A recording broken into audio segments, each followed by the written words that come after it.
The coffee was just beginning to drip when the door opened without a knock, without a pause. I didn't even turn around.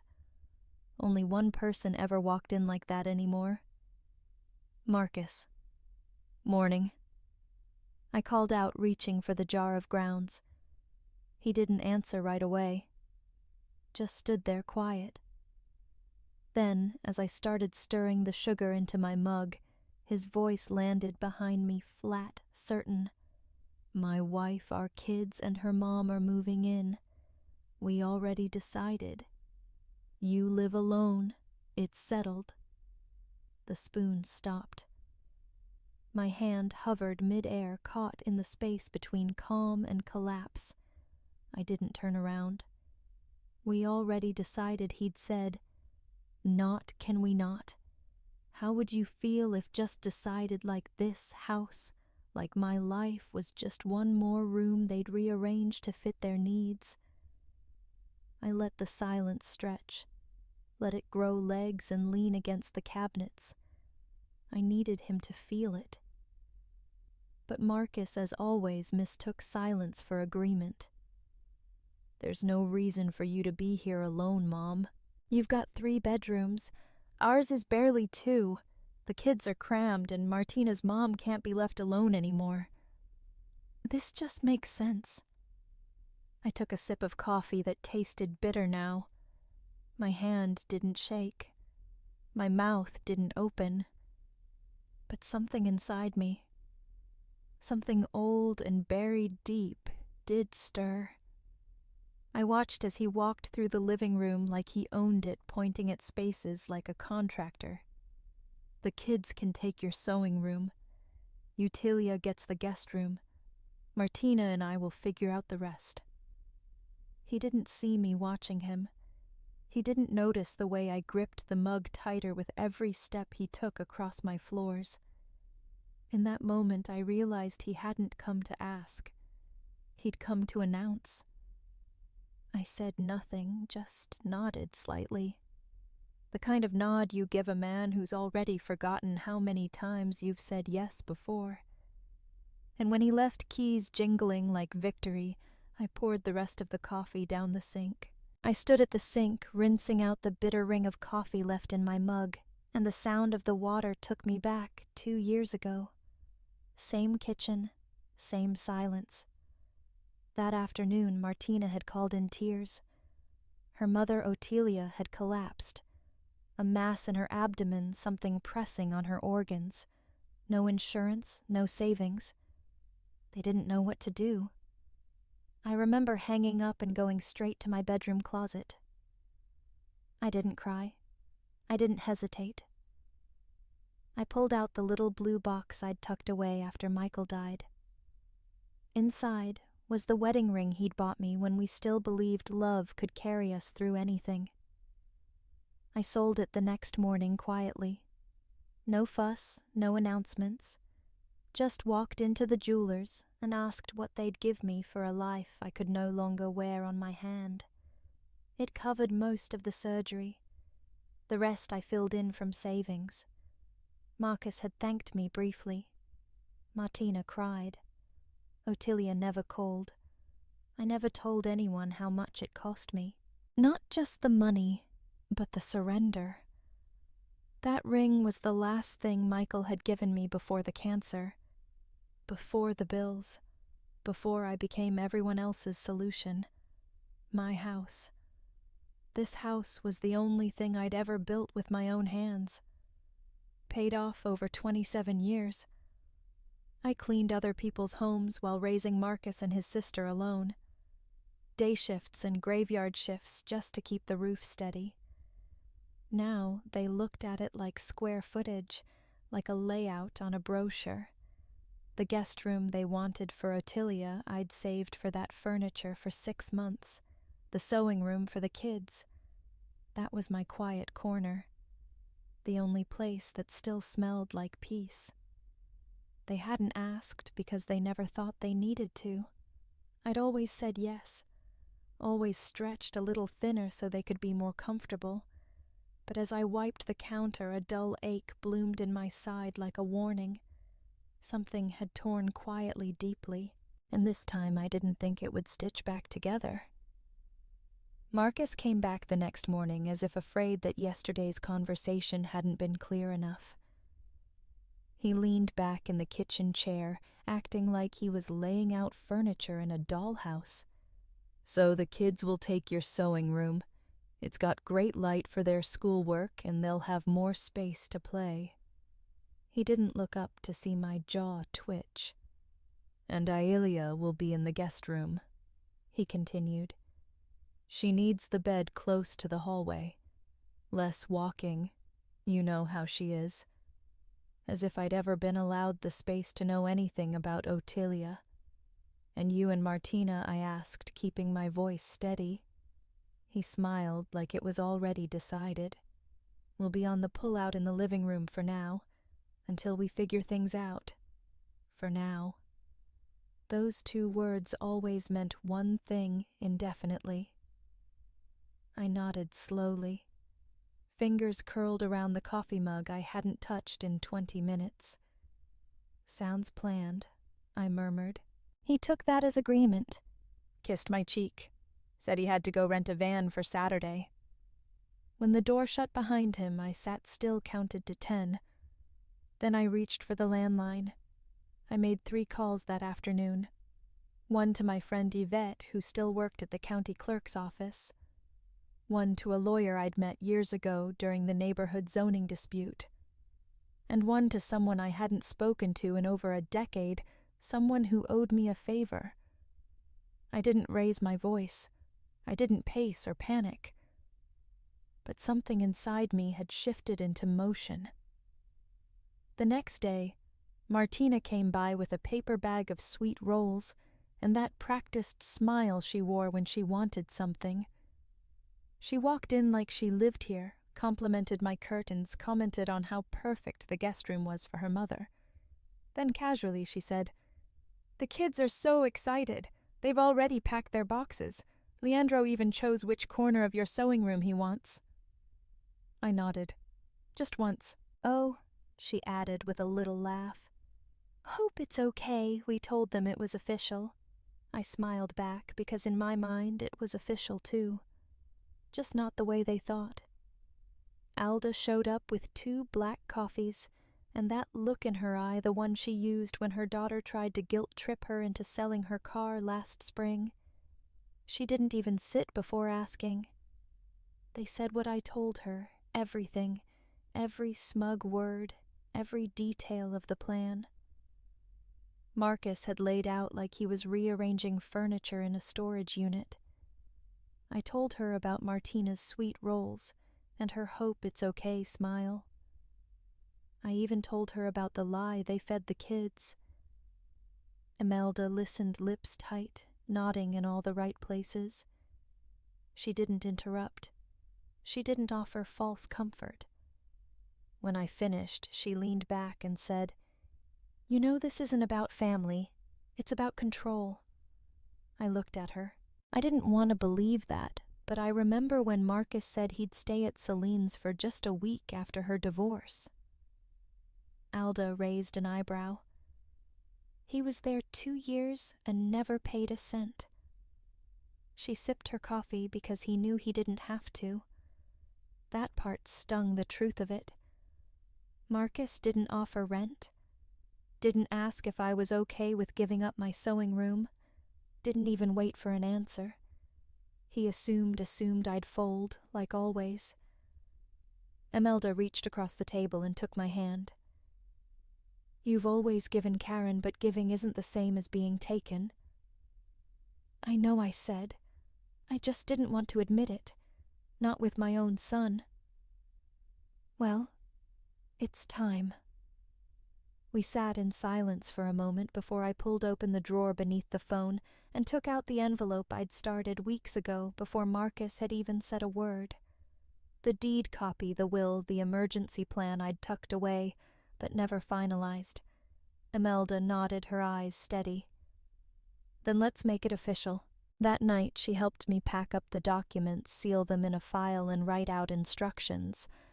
We weren't finished, not yet. But the line had been drawn, and once I drew it, I wasn't stepping back. I waited until Monday morning. No fanfare, just a plain coat, a tote bag, and the manila folder tucked tight beneath my arm. The woman at the bank greeted me by name. "Just the usual deposit, Miss Karine." "Not today," I said. "I'd like to make a transfer." She glanced at the amount and raised her brows. "Are you sure?" I smiled. "Very." It wasn't millions, but it was mine, slowly built over the years from retirement checks I'd skimmed and weekends spent hemming curtains and patching jeans for neighbors. It was money no one else knew existed, not even Marcus. Especially not Marcus. By noon the funds were secured in a new account under my name only, and by 2 Hunzers I was sitting across from a realtor at a tidy office near the old courthouse. "I've got a listing that just came up in Redfern Hills," she said. "1 story. Quiet. Good light in the back room if you like to sew." I signed without hesitating. The papers were quick, surprisingly quick. She didn't ask why I was selling. I think she could tell I wasn't interested in small talk. She slid the final page toward me and handed over a smooth black pen. I signed once, twice, 3 times. Then I handed the pen back and folded my hands. "I'll notify you when your offer is accepted," she said. "I think it already has been." I left the office lighter than I'd felt in months. By the time Marcus texted me that evening to ask if they could come by Saturday to start setting up, I already knew he'd never walk through my door again. I replied, "Let's talk first." I didn't owe him that, but I wanted him to look me in the eye when the door he thought was wide open quietly disappeared behind a lock he'd never noticed. I pressed send, and then I brewed a fresh cup of coffee strong and black and sat down to wait. The truck pulled up at 9:07 a.m. on the dot. I watched from the porch as Marcus jumped out clipboard in hand like he was directing a production. Martina followed barking instructions to the movers while the kids tumbled out of the back seat giddy and barefoot. Boxes labeled toys and kitchen spilled into the driveway. They brought folding chairs, houseplants, even a welcome mat. They didn't knock. They didn't pause. They assumed the door would open. It didn't. I stood at the top step, arms crossed, 1 foot resting on the iron doormat I'd had since the first winter after Kenneth died. "Nothing's coming in," I said. Marcus laughed confused. "Mom, stop. Just open up. The guys need to start unloading." I shook my head. This house is sold. Everything stopped. The sound, the motion, even the children froze. Martina blinked. "Sold. To a quiet woman from Charleston," I said. "She likes gardening and doesn't plan on converting the sewing room into a playroom." Marcus dropped the clipboard. "Are you serious? As a deed and a signature? You didn't even tell us. You didn't ask." The movers looked at one another, awkward and unsure. One finally asked, "Ma'am, do you still want the front cleared for delivery?" I shook my head. "You won't be unloading here." Marcus stormed up the steps. "What is wrong with you? We gave notice to our landlord, the kids. You made decisions based on a house that wasn't yours." Martina's voice cracked. "But we told the children they've been planning. Then perhaps next time you'll plan with the owner. It wasn't cruelty. It was clarity, the kind that comes from too many years spent being spoken over. Behind them." The movers slowly began to reload the boxes. The kids watched with wide eyes, holding a stuffed bear and a half-deflated ball. "You're throwing your own family out," Marcus hissed. I looked him square in the face. "I'm keeping them out."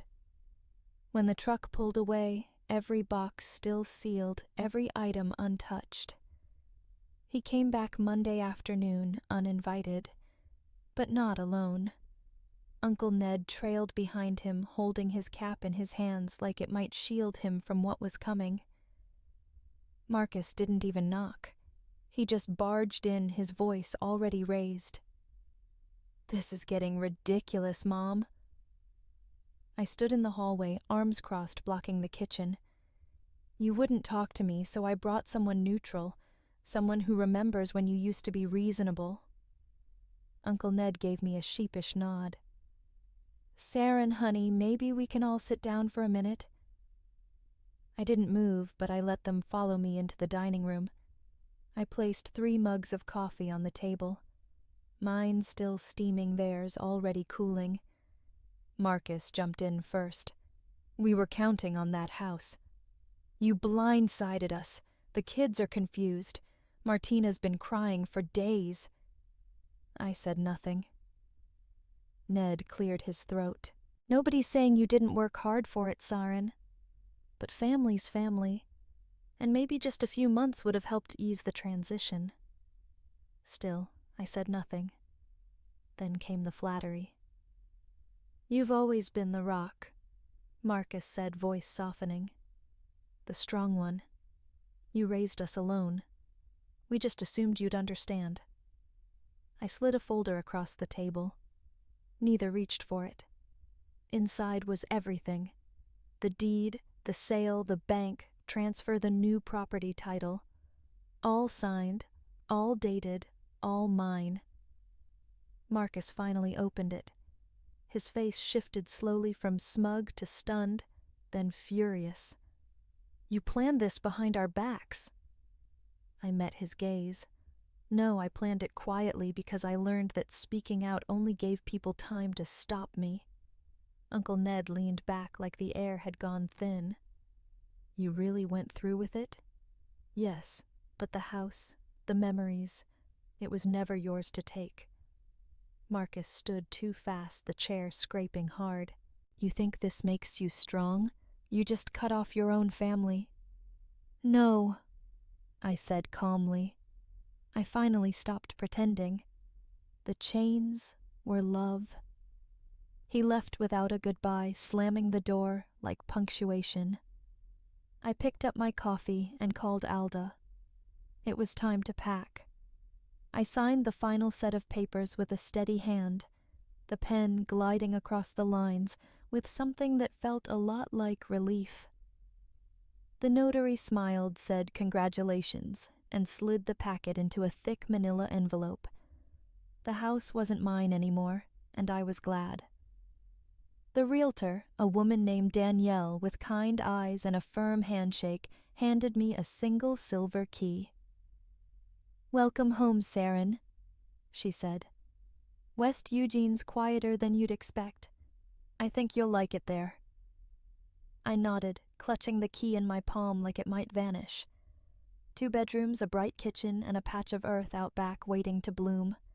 No ghosts, no assumptions, no footsteps stomping through like they owned the place. Danielle offered to walk me to my car, but I shook my head. I needed the last moments alone. Inside the empty house, the one I'd scrubbed and painted and held together for decades, I walked from room to room without saying goodbye. I didn't owe walls a farewell. I owed myself a beginning.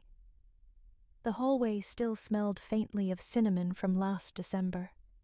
The laundry room had a squeaky floorboard I wouldn't miss, and the sewing room, my sanctuary, was stripped bare but still echoed with the rhythm of my machine. I locked the door behind me, tucked the key under the mat as instructed, and didn't look back. The bungalow sat beneath a maple tree with turning leaves, even though it wasn't quite fall. A bird bath leaned slightly in the yard. The walkway was cracked but clean. Inside, the air was light, fresh, untouched. The kitchen windows opened toward the sun, spilling gold across the floor. I stepped into the bedroom, my bedroom, and exhaled fully for the first time in weeks. No one had ever lived here calling me selfish. No one had ever barged in or assumed I owed them the furniture. This was mine. The deed had my name, not their titles. I set my bag down on the counter, poured myself coffee, and walked barefoot into the yard. Tomorrow I'd plant lies. Today I'd rest. The call came just after breakfast, right as I was rinsing out my coffee mug. An unfamiliar number flashed across the screen, but something in me already knew. "Miss Karen Lell," the voice asked, smooth and practiced. "Yes, this is Jared Teague representing Mr. Marcus Lell. He's filed a petition contesting the recent sale of the property on Ferndale Avenue. He alleges that the transaction was conducted under mental duress and that you may have been manipulated or coerced." I laughed, not politely, not bitterly, just a real Chester laugh that startled even me. "I see," I said once I'd caught my breath. "And has your client provided any evidence for this fantasy?" "There are some familial concerns, ma'am. His claim is based on a belief that you were not acting in full capacity. If we could schedule a conversation, you can tell your client I cut in to contest something he actually owns. That house was mine legally, completely. And no one, least of all him, had a claim to it." There was a pause. I wiped my hands. Dry walked to the filing cabinet in the corner and pulled out what I knew I'd need. My last full medical report signed 2 months ago. A clean bill of health, sound mind, stable mood, strong memory, better cholesterol than his. I'd wager. I'll fax over my medical clearance, power of attorney records, and the notarized sale agreement. You'll find them in perfect order. "Yes, ma'am. We'll review the documentation once received." One more thing, I added softer now. "I'm not angry. I'm not even surprised. But please do remind your client I'm his mother, not his asset. And I don't need his permission to live my life." I hung up before he could respond. Some words don't need echoes. I watched the light move across my garden, touching the unopened lily bulbs. I thought of Marcus, not the boy I raised, but the man who turned me into a line item on his wish list. Let him try the quartz. Let him try the guilt. I had documents and a spine. The kitchen smells like dark roast and cinnamon, my new favorite pairing. The sun is just beginning to filter through the lace curtains I stitched last week, the ones I couldn't bring myself to hang in the old house. Too delicate. To mine. This morning I fixed a neighbor's sewing machine. Her name's Janine, retired nurse. She brought it over in a panic, threads tangled and needle stuck. We ended up chatting for an hour about fabric choices and grandchildren. When she left, she handed me a small bundle of zippers and said, "Just in case you get bored, I never get bored anymore. My mornings belong to me. My afternoons, too. The only feet that walk through this house are ones I've invited. There's no slam of a toy box, no hum of expectation in the air, just silence. Not the lonely kind, the steady, honest kind that fills a space the way it's meant to be filled." By the window sits a framed photo of Leighton and Mason, my grandkids. They came by last weekend. Marcus didn't stay long. He lingered on the porch like it wasn't his to enter. It wasn't. But the kids ran to me squealing and bright, and I made them cinnamon toast the way I used to. They come on my terms now. When they leave, the house doesn't feel hollow. It feels right, full of echoes. I invited, not once imposed. I rinse my coffee cup and wipe the counter, then walk down the short hall to the bedroom. On my way, I pass the mirror hanging beside the bookshelf. I pause. It's not the lines in my face I notice, or the silver streak at my temples. It's the eyes. Calm, certain, unapologetic. I lean in slightly like I'm greeting an old friend. Then I say it out loud just to hear it in the room. Saren Hollis. Not Mom, not Grandma, not just until we get back on our feet. Just me, And I smile because for the first time in decades I mean it.